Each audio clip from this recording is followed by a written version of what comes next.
Today we're going to do a top end on a YZ250F. Let's get started. Alright, this is my 2018 YZ250F. It is an awesome bike, super fun to ride, but it's time to put a top end in it. So, disclaimer real quick, I am not a professional motorcycle mechanic. I don't claim to be. I am a technical guy. I am a perfectionist. I am a machinist. I am a lot of things, but I'm not claiming to be the world's greatest motorcycle mechanic. Built a lot of race bikes in my life, just growing up, riding and racing forever.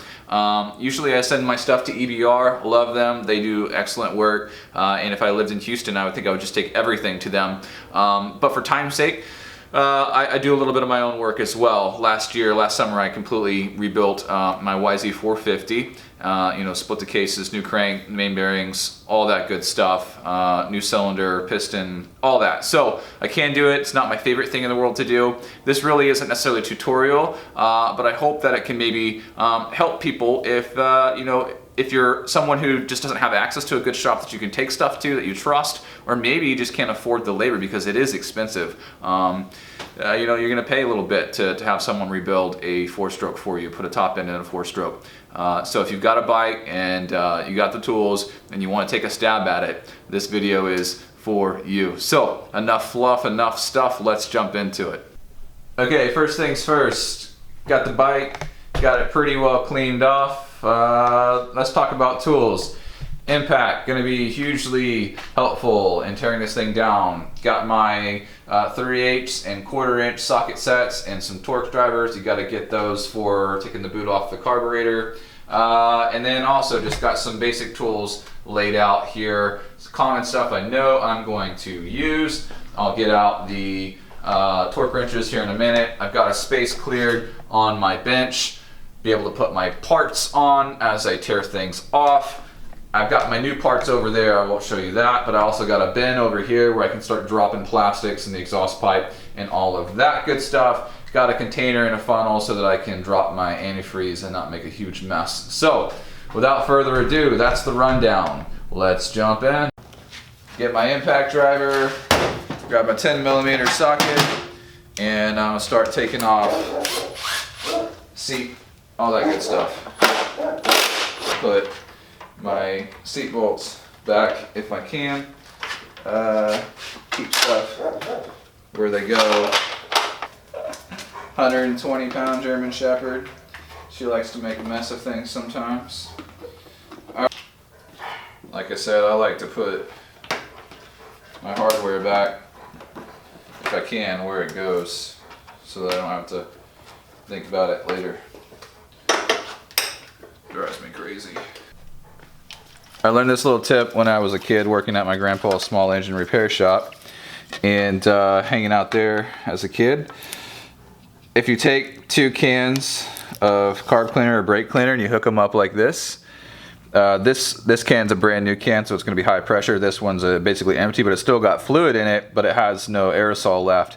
But if I push both of them at the same time, I'm going to give this one a little bit, take a little bit of pressure from this one, fill this one back up, and then I can use the rest of the contents of this.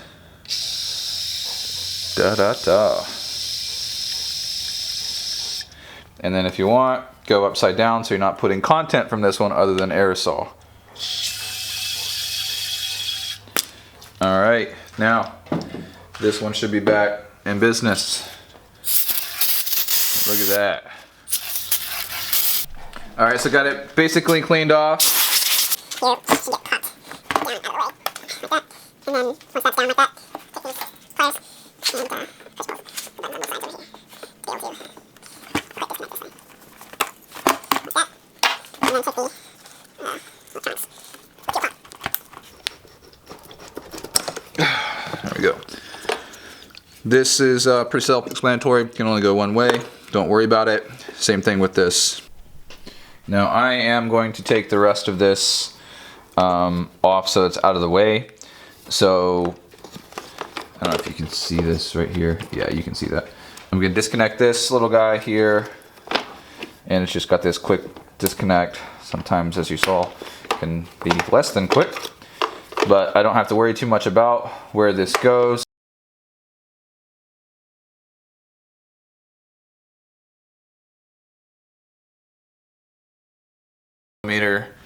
I love these ratchet wrenches. Super helpful in situations like this where you can't really get a socket in there. So as you can see, I won't come across this this time one, but you can get the idea where I'm accomplishing over here. Yeah, you can do like quarter turn strokes. It can be just out tiny. So anyways, these little ratchet wrenches, super helpful. Alright, so what's next? Tilt the bike over a little bit so you can see, zoom in, is taking the carburetor off. There's just a couple of hose clamps, one there and then one back here, and actually taking off the this little mount here on the front of the cylinder that mounts the carburetor to the front of the cylinder. So get that off, that'll be free there. Take off these motor mounts, which are just the cylinder mounts to the frame. Those will be taken off, and then got some coolant stuff to take off on the other side. And beyond that, basically draining the antifreeze, and we're ready to start taking the valve cover off, and then the head will come off. We'll have to mess with the tensioner right there, cam team tensioner, and then we'll be able to take the cylinder off. Just for fun, this is the cylinder that came off my YZ450 last summer. Look at all these cool extra things going on in there. Isn't that beautiful? A little extra, oh no, extra ventilation. That's what happens when you swallow a valve wide open.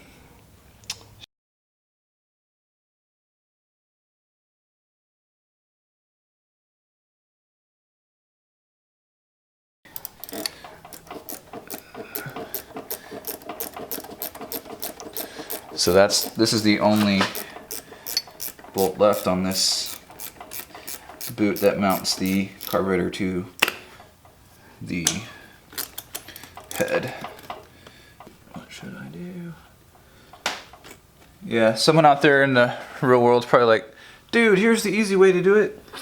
I don't know it. So I'm gonna try to tackle this. I think I gotta take off that other one. Maybe I gotta take off all of this, the air blocks. I did take off the air blocks last time, but I didn't think that was absolutely necessary. It does make things easier as far as being able to lift up stuff, but honestly I can't remember. So here I am messing with a bunch of stuff and wondering about my life. So alright, so this right here came out of that hole right there. So you can see that hole right there. And then I'm just putting this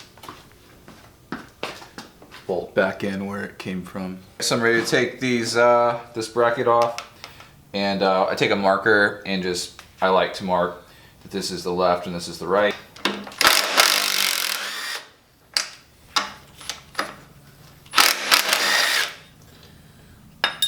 Golden. And coat them with fresh Loctite. Golly, that's crazy. But no metal shards or threads pulling, so yeah, they're a little shiny, but I think they're okay.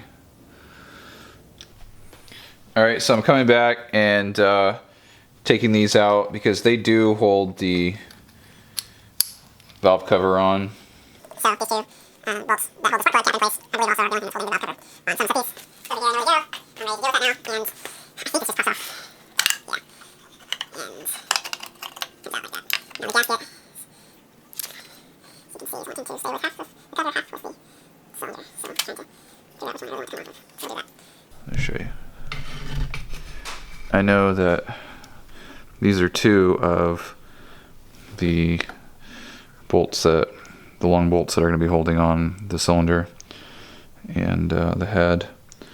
I guess on this one it's just different on my 450. The 450 had 4 of them on the inside. Looks like I've got 2 on the outside here on this 250. That is the tensioner for the cam chain.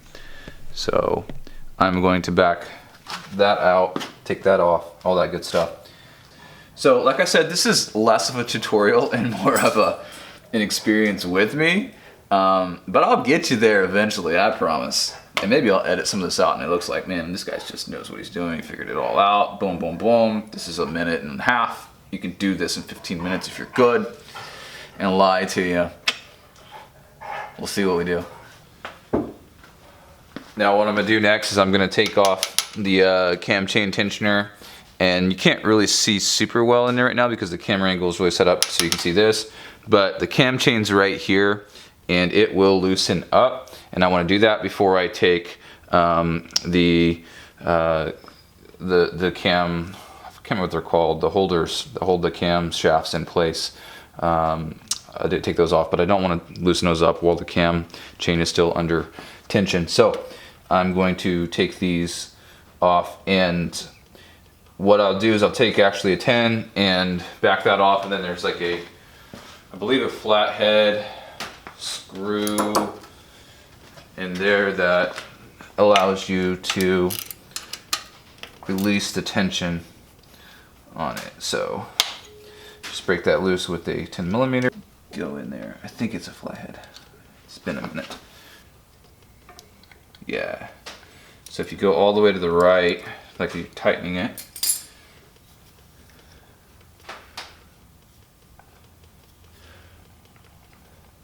you can see the cam chain's already loosening up. And then I think if you go all the way in and yeah, you set it. The cam chain's loose now, so I'm gonna take out the tensioner from the back. So as I just showed you, the cam chain is already loose, and I did that by taking out this little 10mm bolt that goes into the tensioner right here. That allowed me to take a small flathead and go in and turn it clockwise until it basically hits kind of a soft stop that compresses that spring in there and keeps the tensioner from applying tension to the cam chain. So if I tap on this right now, it'll release it and reapply tension to the cam chain, and I don't want to do that because I'm trying to take it all apart. So if it does it, it's okay. I just take the screwdriver and reset it. But I'm going to take an 8mm and break these loose. And remove them. So I got that on this, do the side, and try, like I said, not to set off the tensioner. And it's okay to just slide out, you'll see here. Just a second. So that one's loose. And there it is. That's the cam chain tensioner. So if I tapped on this right now, it would shoot this little plunger out. And that's what applies the pressure to the cam chain. So go set this on the bench, and we'll get a different view because basically we're ready to start taking the all the cam components apart and start taking the studs loose. These bolts here are gonna come loose, and then the actual studs that hold the cylinder to the base. So that's the next couple of steps. So now I'm ready to take the cams apart, and I'm gonna first take a zip tie and hook it, bolt right here, which is fine. Once it gets some pressure on it, you'll see. But let's see, take 8mm, and kind of like with everything, a cross pattern is better if you can. These aren't super tight. They should only be, I think 7 foot-pounds. To look at the specs whenever I go to tighten it back up. So this. I mean, really, can't only go one way once you get them back on, so you don't have to stress out too much about what everything looks like in here. Okay. And we'll put it on crazy. Loose. Because the tie's holding, it's not going to fall in, and we're not afterwards. We're going to get out of the way. So just kind of get them. So that's what we'll watch out for. But I'm not in trouble right now. These little retainers. Can't believe any of my bolts. Little groove. So this retainers will pop out. It's not a big deal. I'm gonna go set this on the bench. And that retainer's just sitting on that cam bearing. There it is. And it came off like this orientation, and I'm gonna sit it on the bench in this orientation behind the one I just took off because this is the back one. All right, so now I can take these actual cams out. I'm not worried about timing or anything like that because I'm going to reset everything anyway. So I am just going to pop these out and not worry about the cam chain. Not worried about anything anymore as far as referencing.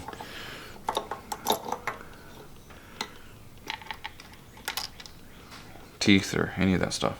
I'm gonna set this down on the bench and put the zip tie through this little hole here, which you probably can't see.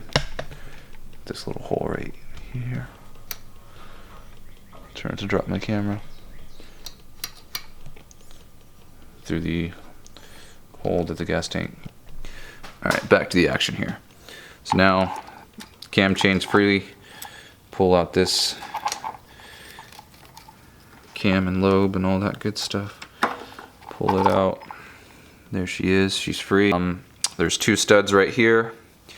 You can't see them very well. Down in these holes. These studs right here, one right there, one right there, and there's two right here. Those are what holds the cylinder and head and all that together to the motor itself down there, the crankcases and all that good stuff. So here's the bench, everything's set in order. Not rocket science, but I know that this cam goes with that cover and guide, same, and it's set up just like it was in the motor. So I don't have to think too much about any of this. When it goes back in, I'm putting the right one back where it goes, because this stuff does matter as far as you got your release and all that good stuff. But anyways, just want to show you that real quick, kind of something that helps me keep everything organized. A little loose.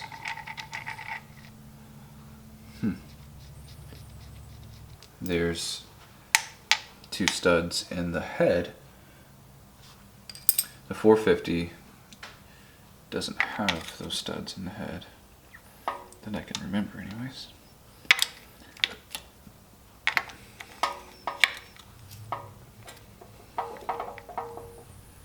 So I actually need to think about this.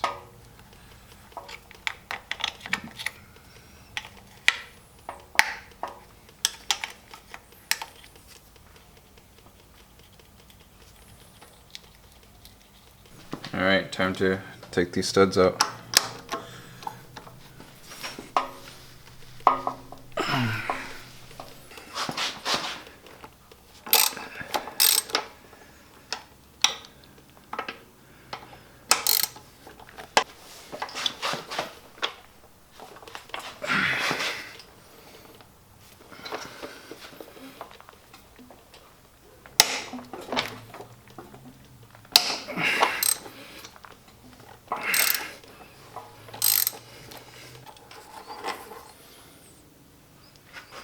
Put these on the bench. These inside ones have washers too, so you gotta watch for them because I wanna get you. You won't notice it at first, and then they'll drop out somewhere.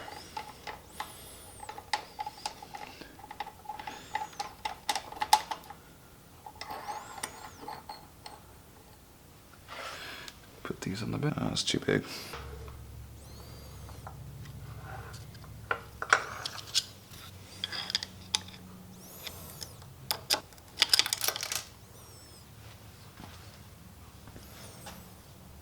How did that happen? One of these went down in there. Sweet. Should have went and got a smaller magnet. Alright, let's pull this head and cylinder and try to keep this a little bit straight.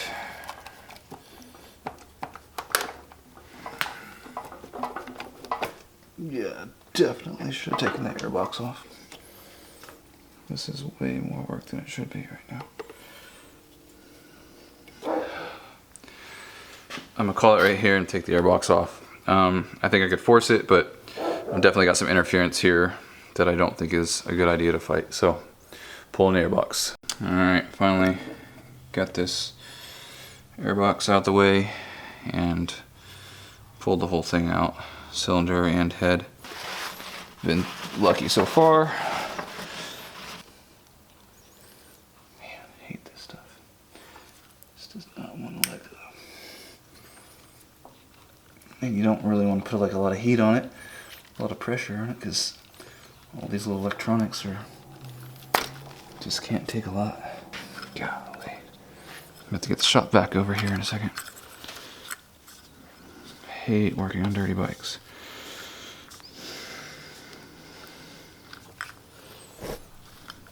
But I don't have anyone to blame but myself.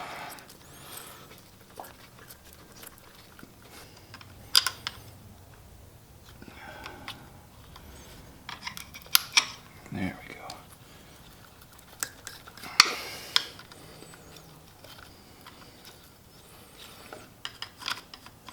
Just had like so much dirt, it was like encrusted. A little bit of natural concrete there to hold that thing together. Golly. What an absolute pain. So I'm just cleaning this all up. I sprayed some brake cleaner around a little bit. I'm not trying to shoot it everywhere, but just trying to clean up some stuff in here.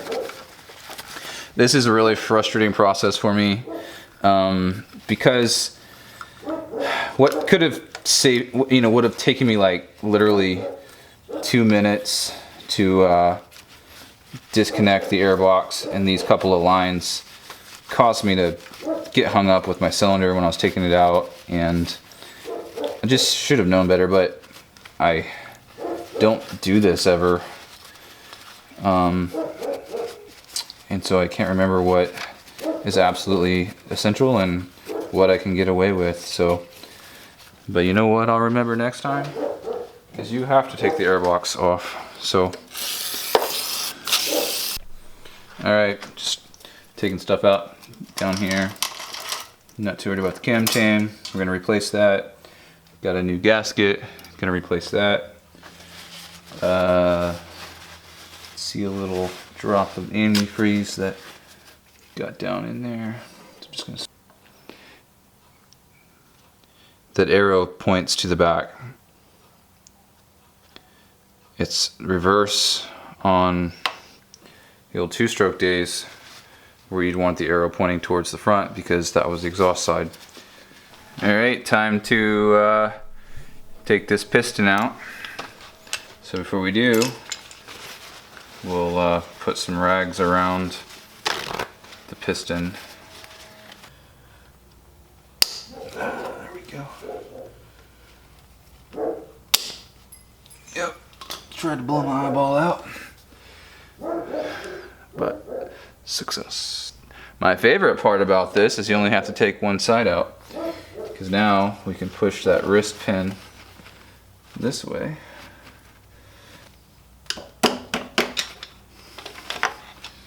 That was weird, but here we go. That's my piston. I don't know why it was so hard to get out. Just got the cover off.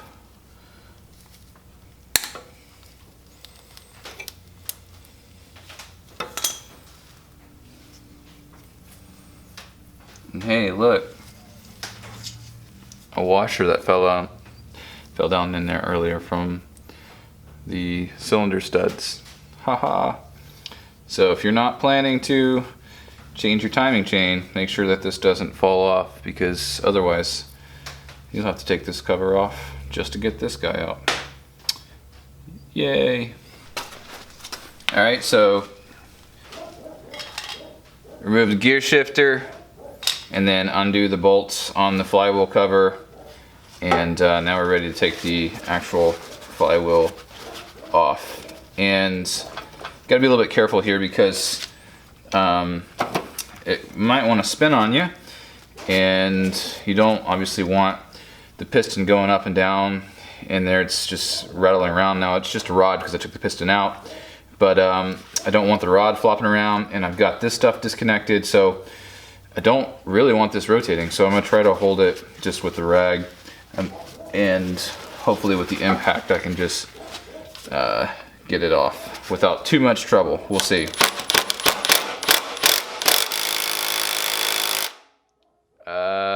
Hello.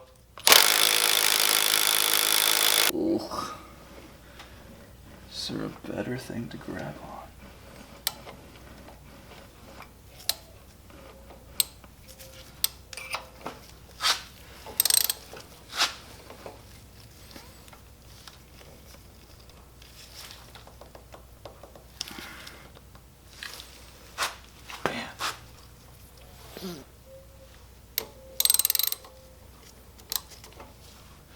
Let the brass pen, see if you can see.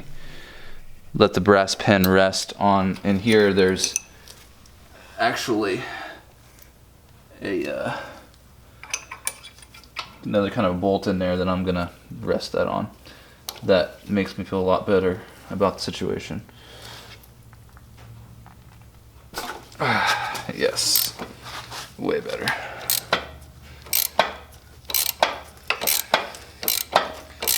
That way I wasn't resting on the aluminum housing. And once I get this pen out, I'll show you what I'm talking about. Once I get the nut off and the flywheel off, I'll show you what I'm resting the pen on. So what I'm trying to communicate. So I don't need that anymore. Drop my washer. And then I borrowed this from my friend. It's one of those Tusk flywheel pullers. Should work on this. Alright, so got it backed up with the 7/8, and then this larger one's a 15/16. No likey. No likey how tight that feels.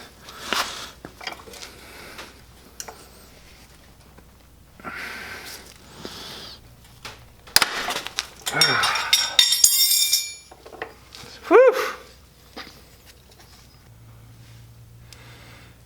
There she is. There she is. Alright, so I said I was going to show you what I was pushing that pen on. So what I had when I was going through these holes, I originally was putting that brass pen right against that housing right there. And I didn't like that. And I knew that there wasn't a whole lot backing up this little guy. So I knew that this had a piece of steel bolted in to a little bit better stud. So I backed up the pen against that whenever I was taking off the nut that holds the flywheel on. So anyways, hey, this little thing worked. That was kind of tough getting it off, though. That was a lot more heat than I was expecting. Anyways, it's off. The flywheel off. It's a T30 Torx, and get this cam chain guide and retainer off.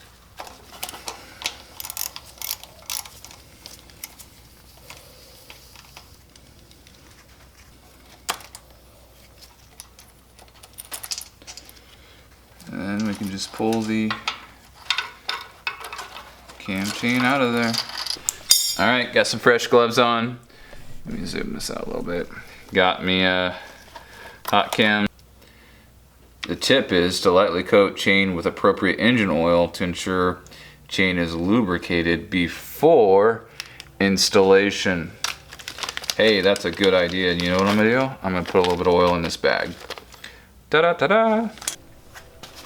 Luckily, no women watch YouTube, so they didn't see me just read those instructions. Because, you know, hate for any women out there think that guys now read instructions. That's not true.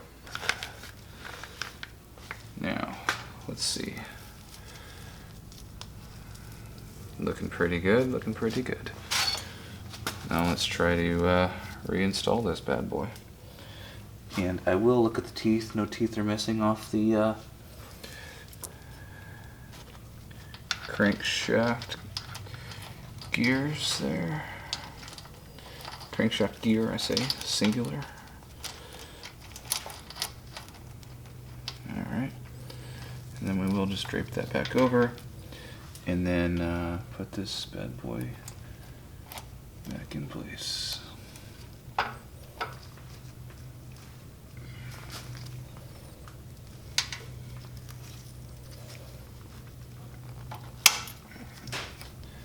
Okay, so that's back in place. The very first screw that we're gonna put back in on the bike is that cam chain retainer.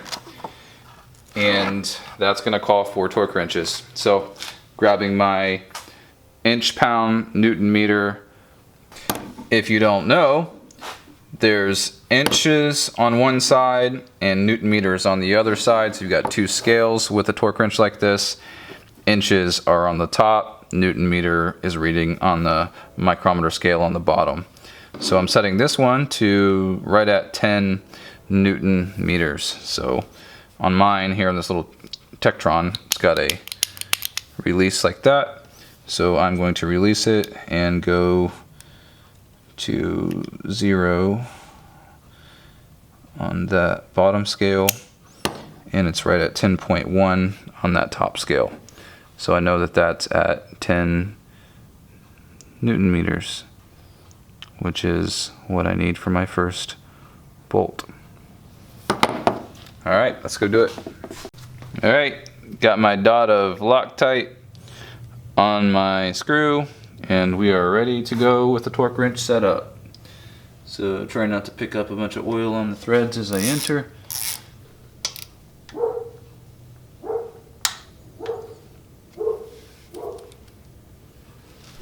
Probably the most expensive part about doing a top end on a YZ250F during COVID times is the price of rubber gloves. These things are like 20 something bucks a box.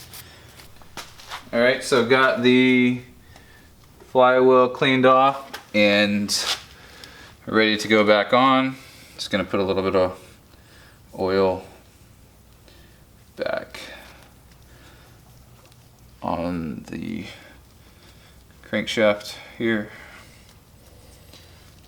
and then put this back on, lined up with the key.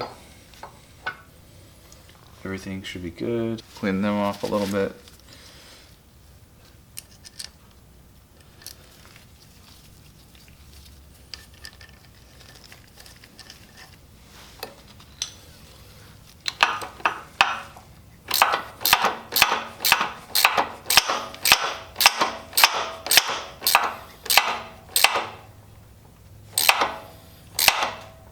So I set it just barely with this. Now it's time to switch over to the torque wrench. And this one should be set to 47 foot-pounds.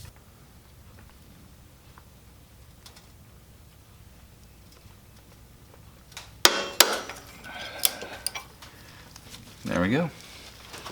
And I'll be putting everything back together with the Vertex gasket kit. You gotta watch for these little pins.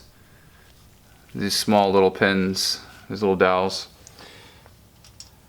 They may stay in the cases, or they may stay in the cover. Or one may stay in the case, and one may stay on the cover. So just keep an eye out for those. So I'm ready to put this back together. Got my fresh gasket. Slide it over.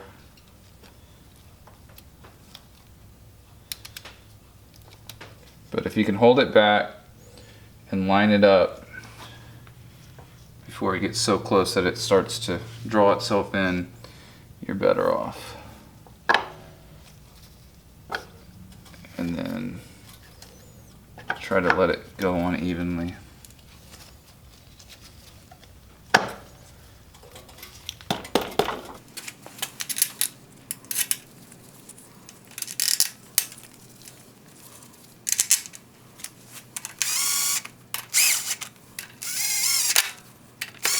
Not tightening these down, just barely sending them home, and then back to torque wrench time. These are 7 foot-pounds or 10 Newton meters, just like bolt inside.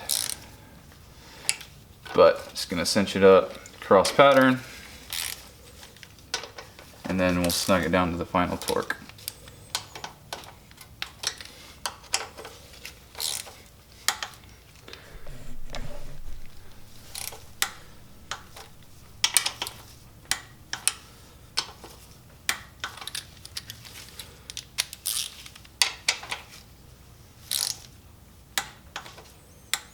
And then I just go back around, check my stuff, because as you tighten one next to it, it may loosen up a little bit. So I just make myself a journey around and make sure I get all my clicks. Good to go. All right, it's time to go to the bench and start working on preparing the cylinder and the head. And just note, when you're messing around with this stuff, your buckets might fall out. These are for your valves. And make sure those things don't hit the deck or get beat up. So I'm gonna pull this head off of the cylinder and clean everything up, new gaskets, all that good stuff, get all that stuff ready. And then I'm actually gonna throw my cams back together and check for my valve clearances to make sure that my valves are still in tolerance. So that's the next step on the process. All right, let's pull this cylinder off of this head.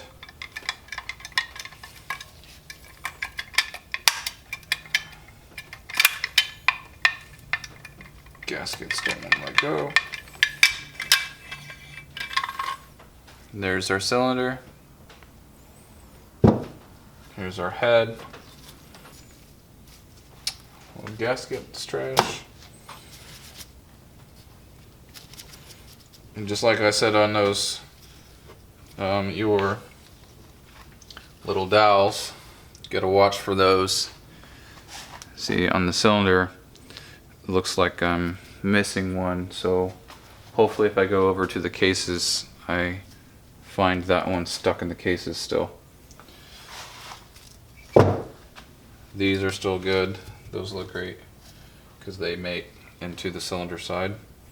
So just got a lot of cleaning to do to get all of this ready to go for new gaskets, and put my valves back together, the buckets, everything back together, my cams I mean, and check the clearance on the can lobes to the buckets, make sure everything is still within spec, clean all this up, and then get my piston prepared, and we'll be off to the races. You can see that, but there's definitely a little bit of wear in there, but it's not even all the way through the cross hatching from when it was honed last. I'm not even gonna mess with rehoning it. It looks still pretty good. All right, so cleaning this up, got this side looking decent, and started on this side. All I'm doing is taking a old razor blade and going backwards like that.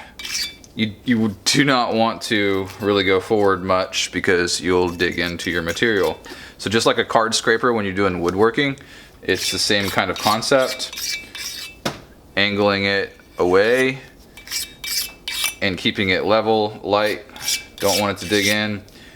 Want the razor blade level. And then actually I'm going to head over to the surface plate and actually finish this off with some sandpaper on a surface plate. All right, to the surface plate. Set the height gauge off to the side.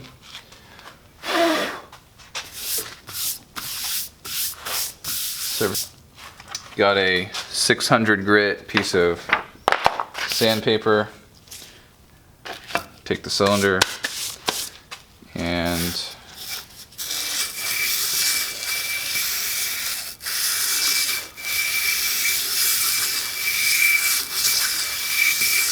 do some figure eights.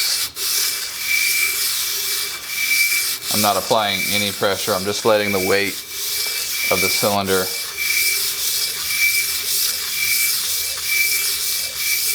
be the only downward force. And look at that. One thing you do have to watch out for is sometimes a piece of granite like this can release a little stone. And if you're going hard into it, it'll pull that up. Or if you just have a piece of grit of something somewhere, who knows where it comes from, and then it gets under your sandpaper, and then it'll be this nice little point that will gouge your stuff and you will see it. So it's best if you can start really, really light, really slow, and just check. Make sure there's nothing under there. Everything is floating nice and smooth. And then you can pick up speed.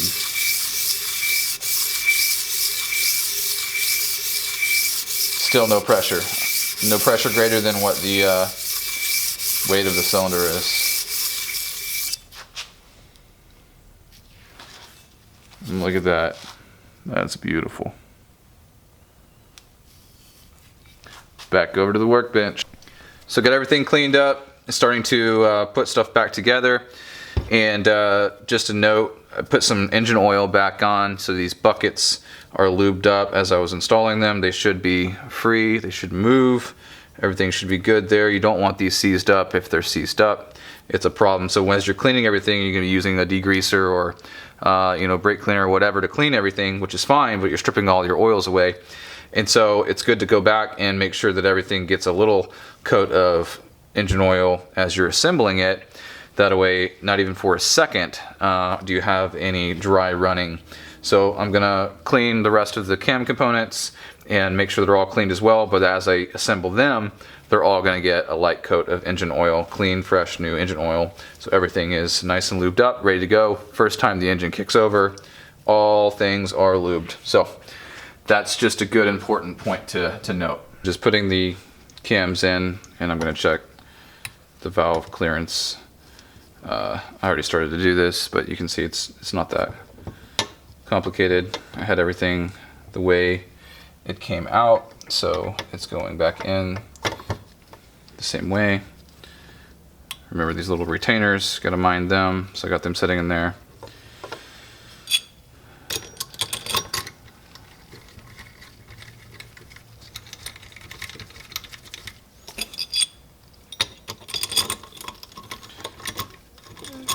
It's easier if you check all of this while it's off the bike than on the bike.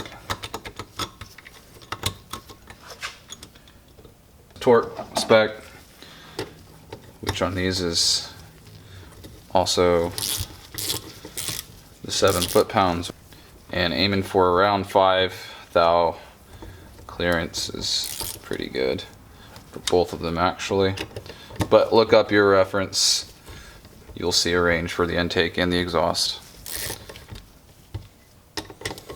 Like to get everything at least seated and home before we start torquing anything down.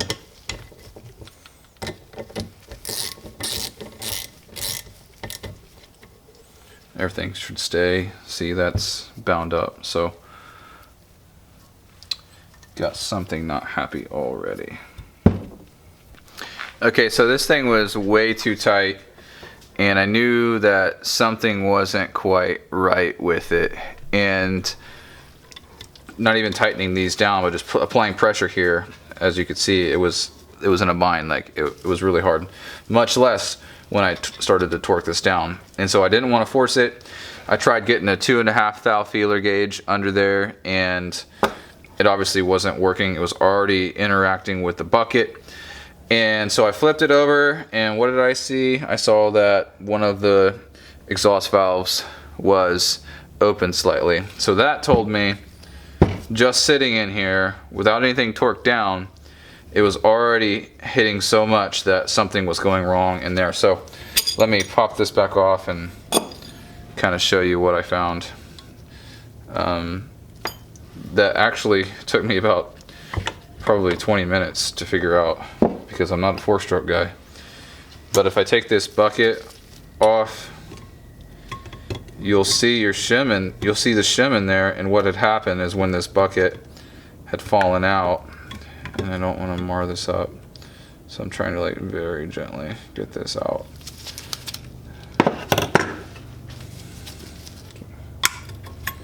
So, get my magnet. If you see in there, that's actually your shim. See that little guy? And what had happened is this bucket had fallen out earlier, and when I went to put it back in, I was not careful to place that shim right where it needed to go. So if you see that shim is off center right now, And so what I needed to do was go ahead and put that actually down in here. So let me tilt this a little bit so you can see what I'm talking about. So it's supposed to go right there. So I'm gonna put my shim down in there.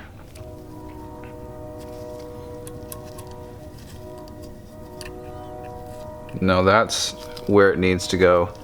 And then I can put the bucket back on top of that.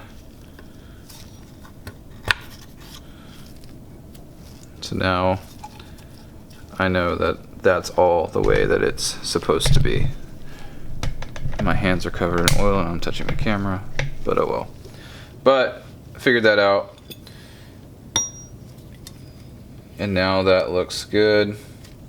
That's all free. That goes in there. That's fine.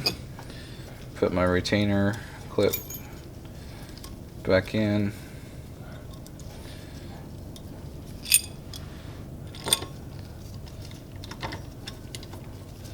Set this back. And voila. That is way better. So it's not making contact, and obviously now I can get the 2.5 thou through easily. Not a problem. So I know that once I tighten this up, yes, it will get a little bit more resistance, but not much. It should be pretty free. And I knew this side was free, and I was like, okay, something's going on here. So anyways, there's a little tech tip for you. When your bucket falls out, be sure to put the shim back in, not in the bucket, but actually on top of the valve spring where it goes in the middle there.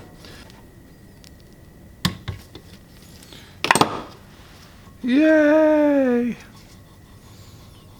Alright, so I'll mess with actually shimming all this, or checking it all tomorrow, but 2.5 definitely goes through. So I know I'm not interfering with anything right now, which is just good. Cool, enough for tonight. Got everything set up, got the cams in, everything is looking good. Checked my valve clearances, snugged all this up to torque, which is, what is it, 10 Newton meters, roughly 7 foot-pounds. So all this is ready to go. My valve clearances were right at the bottom of tolerance, so they would be a little on the tighter side, but everything looks fine. So you want about 6 on, I believe it's the intake, and at least 4 on the exhaust side. Actually, that may be inverse. 6 on the intake, 4 on the exhaust. But look it up for your manual. And that was right at the bottom on both of those. So I'm gonna leave it, it's good enough right now. And I'm ready to prepare my piston. So I've got the smaller rings in the oiler ring, and I guess these are the oiler ring rails, the smaller rings are. And I'm ready to put the top ring on. And your owner's manual will definitely point this out, but it's just pretty common knowledge. You put the manufacturer's mark facing up. You see that? It's got a little T on it. The other thing to keep in mind is that the top ring is going to be with an end gap facing off just a little bit, about 15 degrees from the front of the piston. So I'm going to slide this on, try not to scratch the piston up as I do it.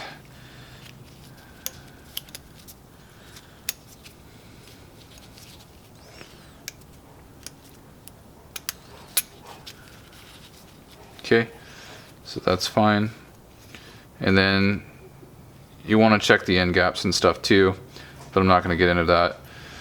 But what I will show you is, see, the end gap on the rings is facing about 15 degrees off from the front of the cylinder. If you can see the end gap, which is right here, and it's to the left, you know, about 15 degrees, maybe closer to 30 and right now. But what's important is making sure that none of the end gaps on any of the rings are overlapped. Even if you're not super precise in this process, that is absolutely a non-negotiable. So I'm going to try to find the other ring end gaps, and there they are. So I'm just going to take this little razor blade and get in here, and I'm going to move these. So see right now the end gaps where they are is I've got an end gap right here and an end gap right there, if this will focus. So end gap right there and an end gap right there for the oiler ring rails, and then this is my top ring and its end gap is right there. Well, obviously I need to bring these back down. So the top ring is okay where it is, and I'm just going to take a razor blade and just very, very gently and slowly bring the bottom rail back down to the back of the piston. Then I'm going to grab the other one right here and move it as well.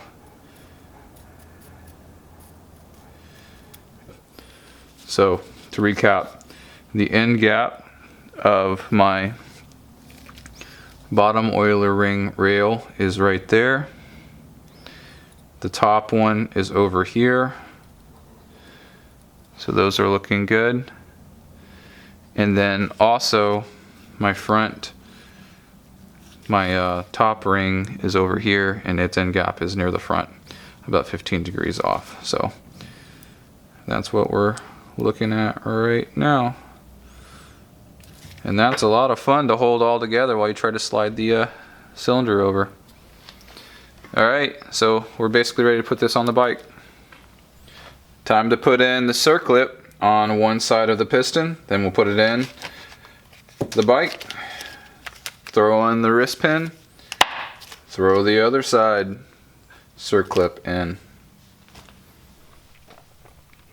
So I've got one side of the circlip started down in there. The other side is still out, but I just push on the top with my finger, hold it there, and then I'm able to push it in the rest of the way with my finger, I believe. If not, I'll get a screwdriver involved, but I think I can get it with my finger. Getting a little tight, so I'm gonna grab a small screwdriver and try to persuade it to go the rest of the way without poking a hole in my finger, like that. Alright, so now we got the circlip opening right there. I'm fine with that generally speaking, but I'm gonna see if I can't rotate it just a little bit. If you can see inside there where the opening of the circlip is, just right there. I'm gonna rotate this down just a little bit more. They say you want your opening of your circlip either at the top or at the bottom, either 12 o'clock or 6 o'clock. You don't want it on the side. And what I've always heard is just because of the force that's applied as you're moving up and down, as the piston's moving up and down, you can want to close or collapse that circlip and make it vulnerable to becoming loose. I honestly don't think that that's very likely with the applied forces on that thing in there, but I think that's just a good thing to do as far as safety. And then, you know, it is kind of sacred tradition, if you will.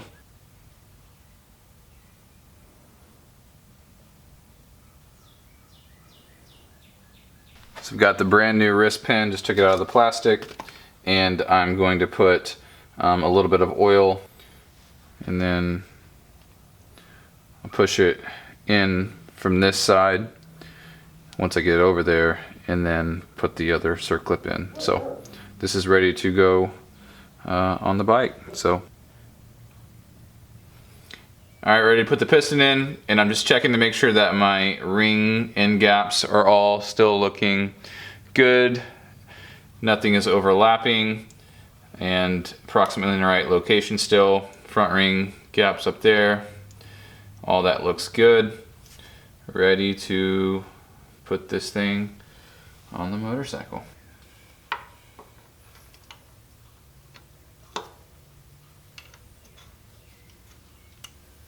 push that all the way through until it hits the circlip on the other side.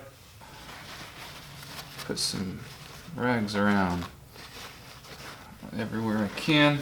Keep the circlip from going down into the motor. Don't want it going down where the cam chain port is here or straight down into the crank.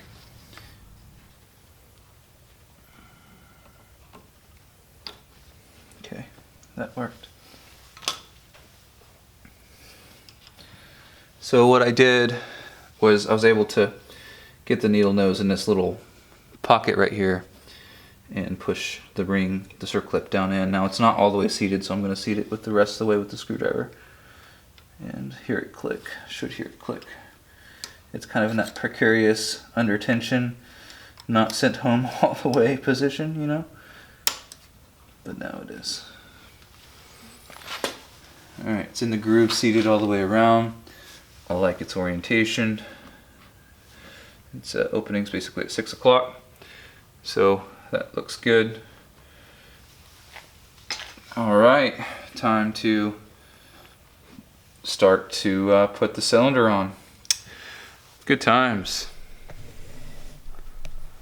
So I've got my cylinder, and I'm just going to take a little bit of motor oil and just do a really thin coat around the opening here. Super thin, nothing heavy at all, but just to help the rings go in and no snagging, no issues, and no dry running. Alright, should be plenty. And this is gonna go this direction, because this is my tensioner port for the cam chain. So that's gonna go there, and that other cam chain guide on the other side is gonna go right here. So make sure I'm thinking about everything, not missing anything. I have a dowel right here, alignment pin there.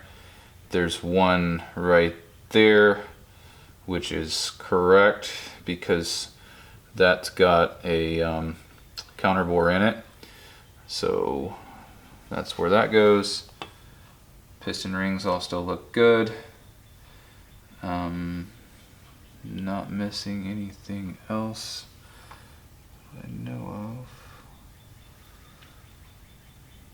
of. Okay, well, I think it's just go time at this point. Okay, so ready to put the cylinder on, but one thing real quick is you've got to make sure that your oiler ring and the rails for the oiler ring are well seated. If they are not, they will fight each other, and what sometimes happens is the oiler ring will overlap itself and hold things out, and it's a little, you know, a little accordion looking deal, and you just got to make sure you pull it back and let it seat and snap into itself a little bit to meet up and not be overlapping. If it's overlapping, you're gonna have problems and the rail won't fit and it will fight you the entire way.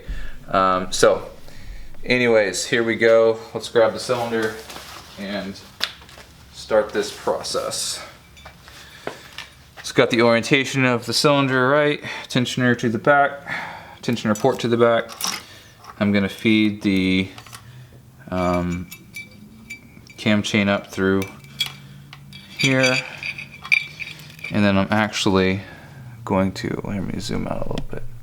You can't see really, but I'm not gonna change the camera position now.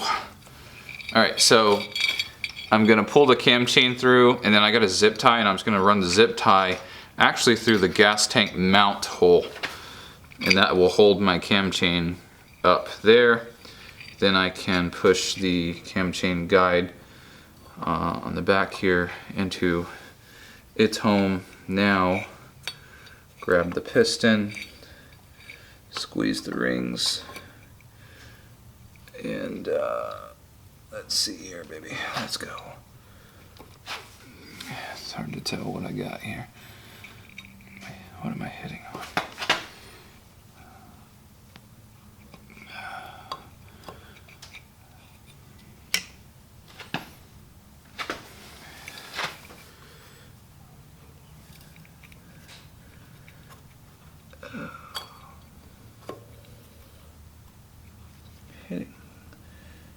a little bit.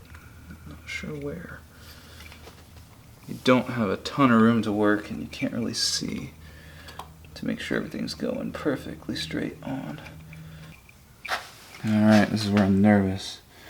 Because it feels good, it feels right, it feels in there. But not sliding down super easy like I would really like it to. So I'm wondering, I just want to make sure that I'm not catching on something and then forcing it and then causing myself all kinds of problems. So I'm actually going to try to back it off. Alright, that felt okay.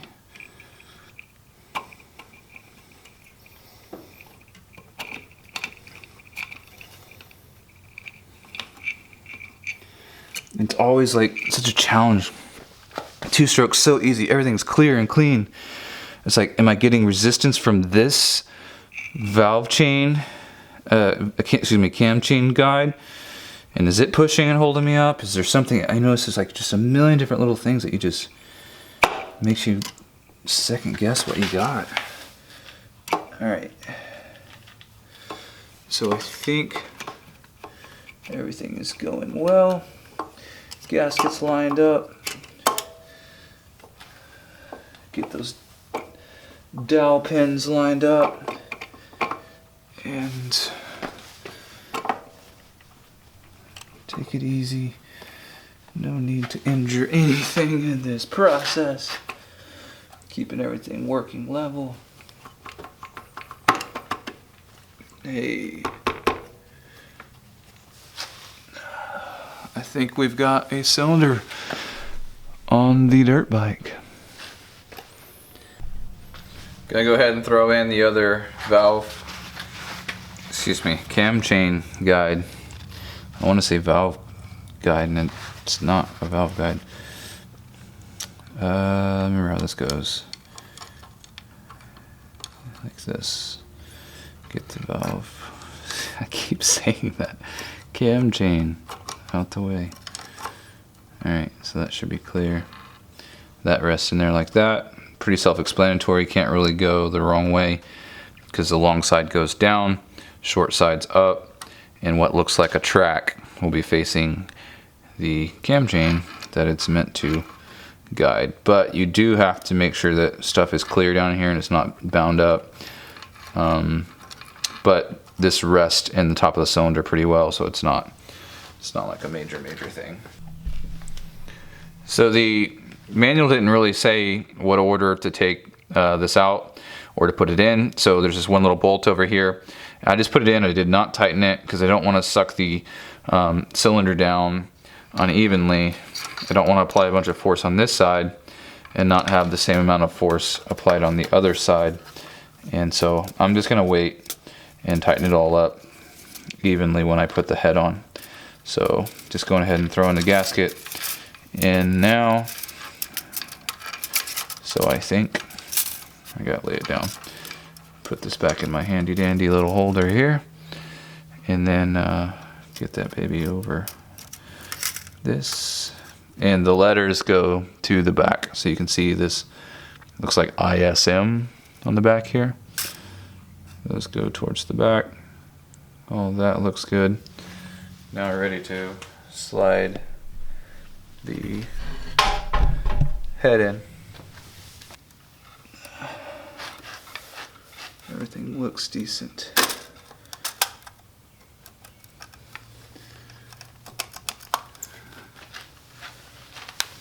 Okay, so we have a head installed.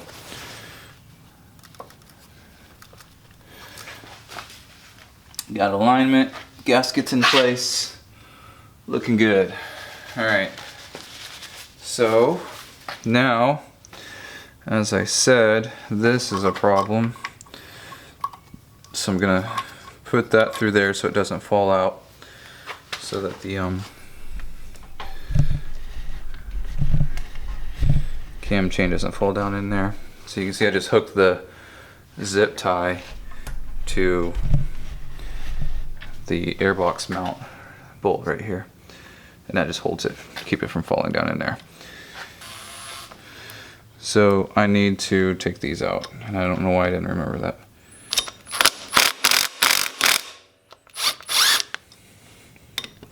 Make sure to put eyes on that little retainer clip before you take it all apart. I don't know why I didn't remember this. I knew this had to happen. But I left it together after I checked the valve clearances. Alright, so now it's time for cylinder bolts. These cylinder bolts that are clean and oily go inside.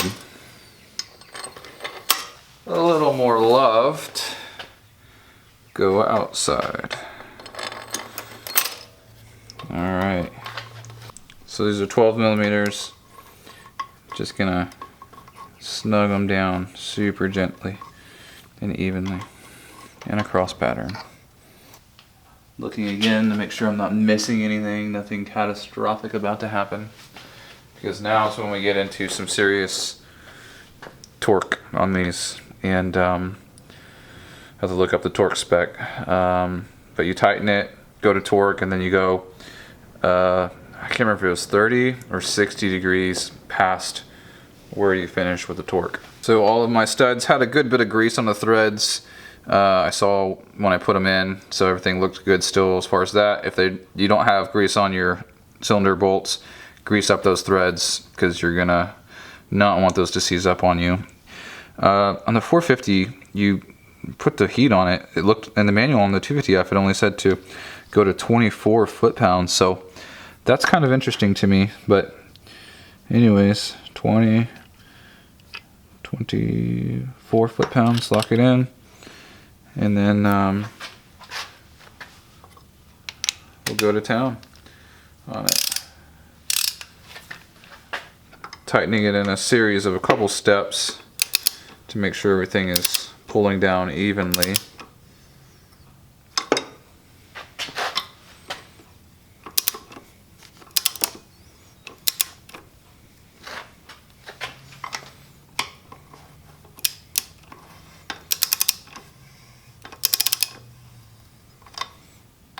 And then I'm just gonna check. I mean, I'm barely putting anything on it. It's just enough that I know that it's starting to suck everything down, and I'm looking to make sure nothing is binding, everything looks good.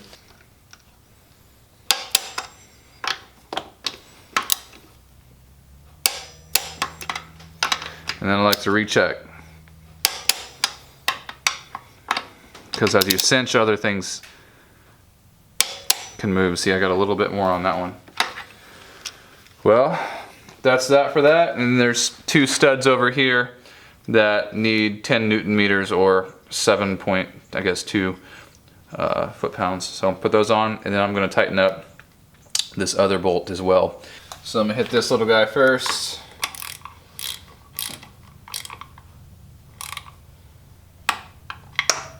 We're going to have to just guesstimate on the torque on these, but I know it's not very much. So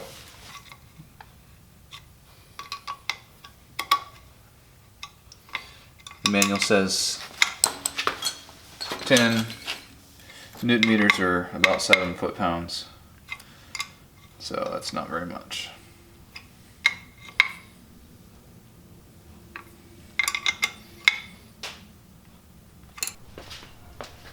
So just fed the cam chain over the first cam. I just set it in there, as you can see, and just getting ready to put everything back. So I'm taking a little bit of oil on my Q-tip, and I'm just making sure it's a little bit of motor oil on the cam lobes and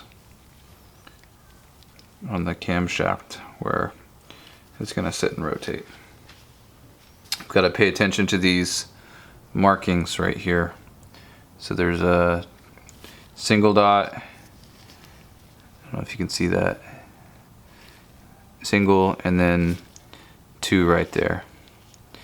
And those are going to be what help me actually get the timing correct. So I've got both of the covers removed so I can get to this flywheel nut, my crank, so I can turn the motor over and get the timing notch indicator lined up right there, which what we're trying to look for, as you can see, there's the little notch that's blown up right there, and you want that to line up with the little arrow that comes around inside there as part of your flywheel. To get focused, as you can see that there's the 2 dots up top on both of the cams, and then the single dots are on the sides, and they're going to be lined up flush with the top of the valve or the head. So the bottom of where the valve cover will rest, but the top of the head. So that's what we're looking for, and that's what I've got to get in place on this up here and then down here. So I'll show you once I get those kind of lined up down here, and then it's kind of a tricky deal getting the chain on once you've got everything lined up with your actual cams up there, but I'll show you that in just a second. First step, let's get these lined up. So got the bike in neutral, got the 17mm socket on it, and what you can't see is my left hand is holding the cam chain up a little bit so that it is floating in my hand. That way I can turn the motor over and not have it bound up down in here on the crank. So trying to turn it over slowly. This is the first time I've turned this motor over since I put the piston in, and so first off you just want to go really slow to make sure that nothing is binding or fighting you, because that you don't want to push through it. So far motor's turning over.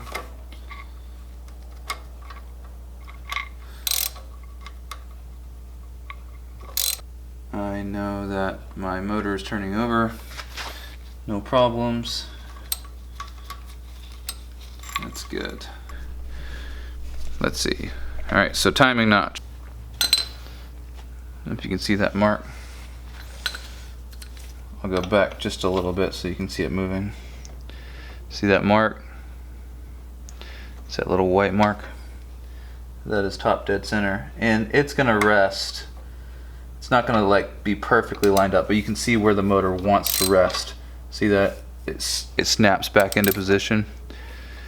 So if I just a little bit before it, but then I just give it a little bump, it snaps right there, and that's top dead center. So that's good. Now we'll focus in on the cams up here and getting the cam chain alignment. So I've got to reposition the camera to show you that. I'm gonna let go of this cam chain up here and adjust the camera.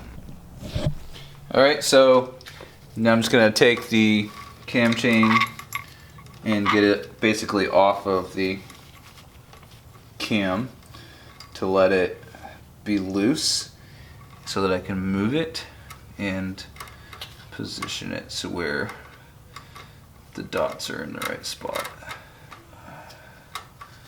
Has to go like that. Gotta make sure that I'm not one tooth off on that. I think that's it right there. And then the other side, I've got to bring around until it's in the right spot. There's the 2, there's the 1, and this is where it's lots of fun to try to get this in here. And so what I do, if you can see, is I try to kind of hold it in position, and then I grab the other side of it and I can tilt it a little bit to get it to where I can get the chain on. That's my little trick. And I don't have the retaining clip in here so that it doesn't get me. Alright, come on little guy.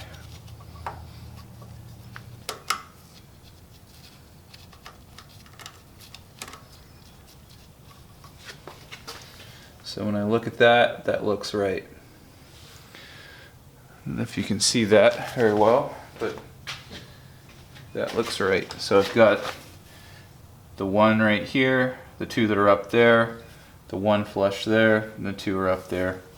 And that should be correct. If I went lower with this one, it would be below the surface, and I don't think that that's correct.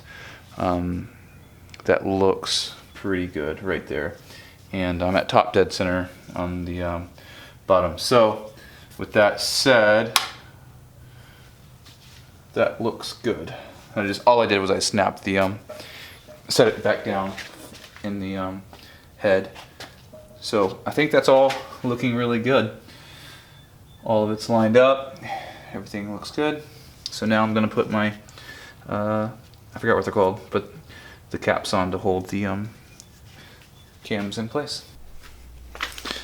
So I'm out here checking my timing because I was inside eating dinner and I was like, man, what if I'm 1 tooth off? Because this looked a little high as far as where the indicators are here. On this side, when you look at it straight on, it's right above the surface, and I think that side's probably okay. I think I'm 1 tooth off on this side, and I was like, man, before I button it up the rest of the way, I don't feel good about that, because I have to tear everything back down again. So I'm gonna see if I can't get that 1 tooth closer. And so here I am, 10 o'clock at night, already about to go wind down for the evening, and I just had to come back out here and take a look at this because it was bothering me. I was like, man, I do not want to put it all back together and then have to tear that back down to make that 1 tooth adjustment. And I've done it before, and I've also had bikes 1 tooth off, and they don't run very good. Cap here, just on the front one. I already loosened the tensioner for the cam chain, and see if I can't just get this to see if I can just adjust it by 1 tooth. So let's see here. Zoom in just a little bit. So as you can see, the cam chain is loose, and I can rock the cam forward, get that chain off of it. Set that down in there. Stop giving me so much trouble. Okay, so this side didn't move, so that's good. Now I just need to reset this side. So, oh, what fun it is to work on your 4-stroke motor bike. Not. That's where we want to be.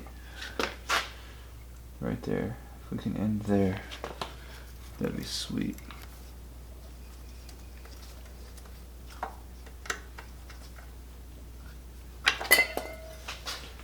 Okay. See, that looks much better to me. Yep, I think that's right. Yeah, that's way better now. So I can see that it's barely right there, it's just barely above. And on this side, it's also just barely above that dimple right there.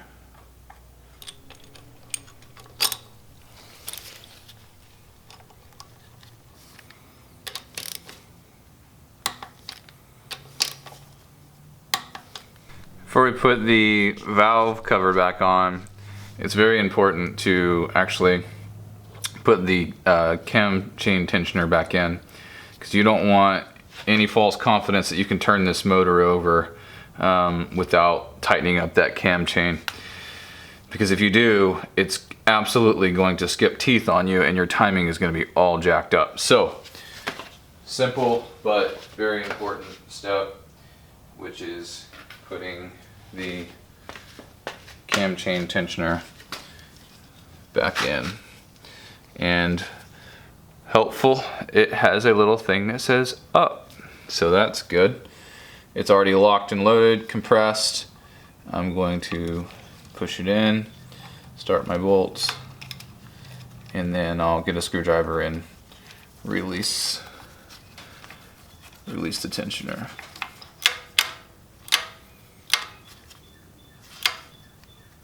It doesn't have to be super tight, but obviously you don't want it coming off. I'll have to look at the torque in a second, but for right now it's good enough that it's not coming off if I tighten this. And then you can take something and tap it and it'll pop it back in. Usually.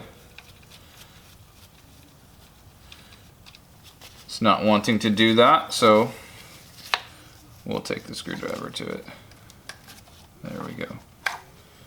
And I felt it unwind.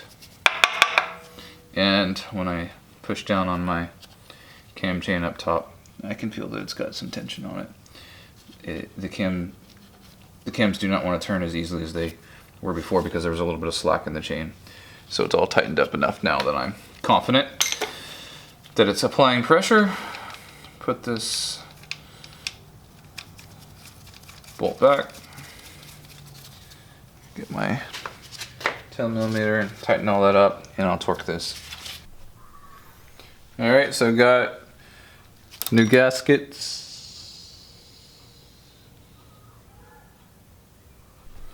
Take two, without dropping the little gasket grommet deal down in your head. I said it over there on the bench.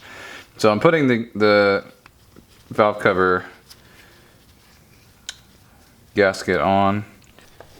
So anyhow, but that seemed to have gone on reasonably well.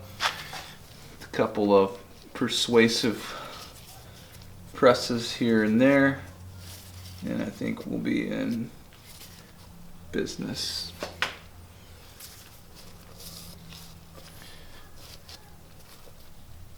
Okay. So after checking it around, looking, everything looks pretty good as far as the gasket being lined up. It does need to kind of be sucked down a little bit, which will happen once I tighten these up a little. And the spark plug tube does have a little resistance as it tries to go through that new rubber gasket up top here. Now I'm not going to put the spark plug cap in right now, but I am just going to cinch these down just a little bit to hold the cover on. And I want that cover on because I'm messing with other stuff around here. I do not want dirt falling down in it. And then once I get the carburetor on and some of this other stuff put back on in here, then I'll come back and take this off and put the spark plug cap in. But right now, like I'll show you, my spark plug cap's just dangling over here with, you know, other ignition coil, whatever stuff flopping all over the place. So I gotta hook all that stuff back up, and I don't want that in there while I'm messing around with the rest of this stuff. So I'm just gonna leave these just basically literally finger tight right now. That's enough to hold the gasket down, and also just to keep the gasket in place and then keep dirt out.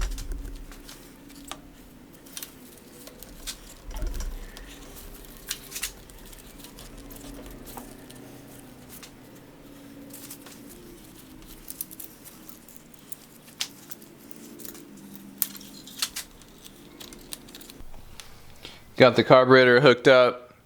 Now I'm going to hook up the radiator hose on this side, and I left the 8mm bolt in the head the whole time, so I didn't have to think about which one went here. So I've got the carburetor back on, hooked up the radiator hose, putting some Loctite on my motor mount bolts, or actually they're just the cylinder mount bolts here, and like you see these brackets. So putting those on, and really not much to it. All blown out, ready to go. So next step's putting that back on.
All right, so this is the moment where I've got, I think, everything ready to fire up and see if it goes well. So, got oil in the motor, got radiator fluid in, got all my lines hooked up, gas tank on, all my wiring is hooked back up. I'm not going to put an air filter on it right now just to start it. I'm not going to run it very long, I just want to make sure everything actually fires off and works. But anyways, I think I'm ready to kick this thing over, which is kind of scary. Did I forget something?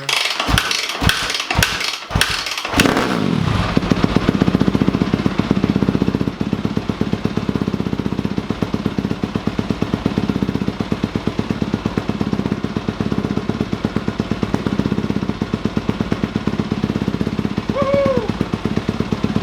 It's working.